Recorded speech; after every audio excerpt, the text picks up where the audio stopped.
Écoutez, l'agriculture est un sujet majeur par les temps qui courent,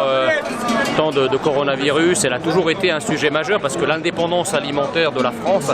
est un sujet majeur et va devenir un sujet de plus en plus majeur dans l'avenir. Je crois qu'on a depuis 40 années un peu bradé l'agriculture française qui était l'une des grandes chances de la France, sur laquelle on a un vrai savoir-faire et on a laissé cette agriculture petit à petit, et nos agriculteurs avec, hélas, dépérir au gré de délibéralisation, à la fois sous le double impact de la construction communautaire et de la signature d'accords de libre-échange. Et aujourd'hui, effectivement, le monde agricole souffre beaucoup, souffre de la concurrence déloyale et souffre aussi humainement avec le taux de suicide des agriculteurs qui s'en sortent pas financièrement. Et donc notre projet, effectivement, c'est de refaire de la France un pays agricole majeur, c'est-à-dire à l'intérieur de l'Union européenne, d'avoir un vrai pouvoir national qui va réclamer pour son agriculture des droits, des protections, des normes qui permettent effectivement de favoriser l'agriculture nationale, qui permettent aussi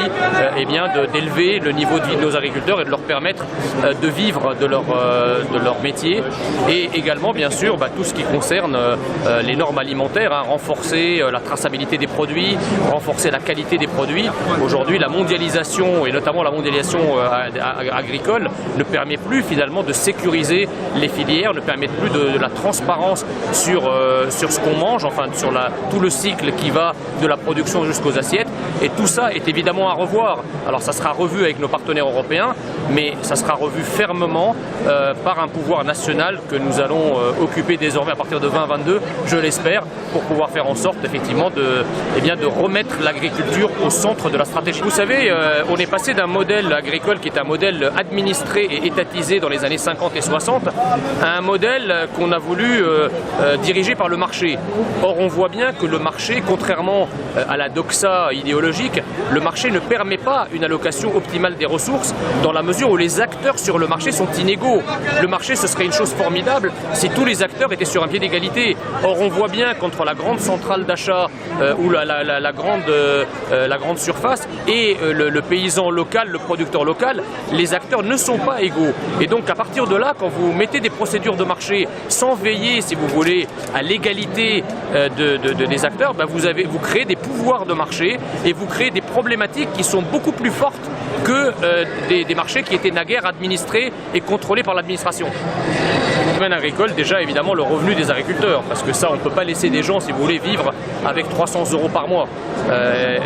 C'est une problématique qui est devenue une problématique nationale de santé publique. Quand vous avez un tel taux de suicide dans la population agricole, ça devient un problème de santé publique, ça devient un problème humain. Donc la première mesure, c'est évidemment de pallier cette problématique et de faire en sorte que les agriculteurs puissent immédiatement, donc un fonds d'aide agricole, qui puisse immédiatement avoir une hausse de revenus substantielle pour être en mesure de poursuivre leur activité. Ensuite, évidemment, on va travailler davantage sur les mesures de fond, sur les mesures de protection de nos frontières, sur tout ce que j'ai dit il y a un instant, sur les mesures